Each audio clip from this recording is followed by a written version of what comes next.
Specimen jars with handwritten scientific labels.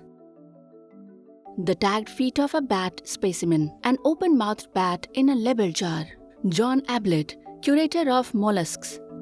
I think humans have an inbuilt need to classify the world around them. We do it with music, we do it with food, we do it with art, and that's what the science of taxonomy really does. Taxonomy is the science of naming, describing, and then classifying the living world around us. Labeled glass jars containing fish specimens preserved in liquid. Taxonomy isn't just about naming all the species that we found, it's also about ordering them, it's about grouping them together. And we group them together based on shared characteristics. So if a group of animals show shared characters, we may think that they evolved from a common ancestor, and that's why we group them closely together. The work of a taxonomist is never really done.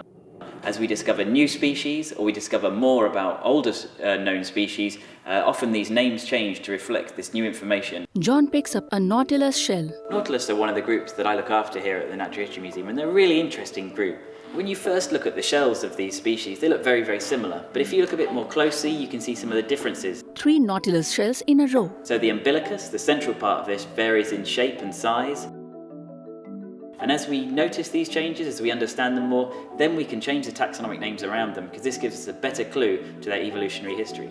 Jon closes a book containing illustrations of nautiluses. Taxonomy is never really finished. We just get a step closer to the truth. In a lab, Jon pushes a trolley loaded with jars of specimens preserved in liquid. When I first started working at the museum and working on the collections, I had no idea that the taxonomic work that goes on here had so many amazing applications. Things like disease prevention, conservation, ecology, food security, pest management, and even things like discovering new drugs from deep sea animals or Amazonian plants.